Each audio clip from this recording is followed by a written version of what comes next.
今天7月21号，那昨天读了一个叫做Beyond Introvert versus Extrovert 的这个嘛，就是说只分个性为内向或外向的话，实在是太武断了。大部分的人其实都是处在内向跟外向中间。他这个作者把它称为一个叫做 ambivert 的这个个性。那我们知道怎么在里面区分 ambivert？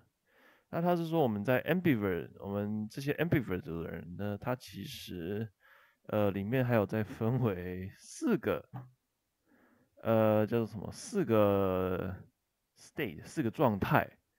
好，那今天我就边念来边讲好了，因为我后面我也没看过。好，那因为我是要口说练习嘛，所以我就会念出来。Four states of being over the past few years. I started to think about people and how they interact in a new way. What inspired me was the idea that ambiverts are often described as being circumstantial, circumstantial in terms of how they interact and behave. Circumstantial 就是依情况而定的。Okay, but this begs the question. What are the circumstances I can be in? I thought about for a while and settled on 4 primary states of being I might inhabit in any moment in time. Uh, First, solitude. I'm alone and not interesting interacting with anyone. Uh, Second, one-on-one. I'm interacting with only one other person who is vice versa only interacting with me. Third, small group. I'm interacting with 3 or more people in a single shared conversation. Because of the structure of conversation, this caps out at about 5 to 6 people. A large group. I'm interacting with many people at once. Because it's nearly impossible to sustain a single conversation among, say, a dozen people. This means that I'm usually navigating through many small groups in a large setting. 他是说这个ambivert 的在不同的情况会有不同的表现。那他在区分这种什么叫不同的情况？他区分出4种情况。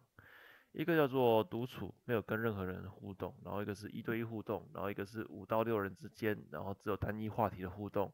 再来就是人更多不同种话题，你很常在不同的话题转来转去的这个互动 large group。好，接下来 each boundary between categories has some conceptual or experimental backing. First, the jump from solitude to interaction seems self-evidently different. Second, the difference between one-on-one and small group interaction is backed by recent psychological research, which suggests that group and dyadic conversations are so different that we should be considered categorically different activities. Third, going from a small group to a large group is just a jump from one conversation to many conversations. 好。Most importantly, I think that each of these categories feels very different from the others. Allow me to elaborate on each one for a moment. 好，基本上他说他这样分法是有科学根据的，有那个论文的支持。As I write this blog post, I'm sitting my desk at my desk in solitude. No wonder it's nearly impossible to write while interacting with someone else, or with a group of people. Solitude is the act of engaging in conversation with yourself, or perhaps broadly with the world, but without expecting any answers back. Your stream of conscious flows without obstacle. You observe more. You let things unfold. In the modern day, the cacophony 是什么东西？ cacophony, okay, cacophony of group interaction that occurs in messages, direct messages, group texts, cacophony, 刺耳的声音 Okay, group text and social media has the effect of rendering solitude an increasing rare luxury. When you are away from our devices, we feel cut off from the world. If we resist the impulse to constantly plug ourselves back in, we sometimes find that solitude is when thoughts arise from the unconscious, unbidden. Opening ourselves up to them is crucial. I think, or at least it's crucial for me. Plenty of people live alone these days. For them, solitude may feel like something to avoid, a lonely state of being that they hope will end sometime. Once they find partners and friends and family.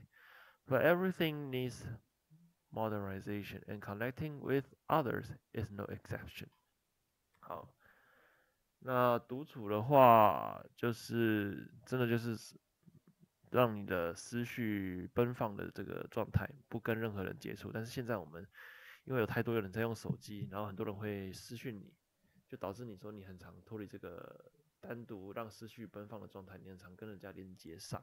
所以现在这个单独的这个时间反而变成一个很稀有的一个资源，或者说很稀有的一个时间吧。好，那要有办法让你处在一个独处状态下，他觉得是很重要。对，那不过呢，对这些独居的人来说呢，他们觉得吼，这个独处应该是他们要避免的事情，但是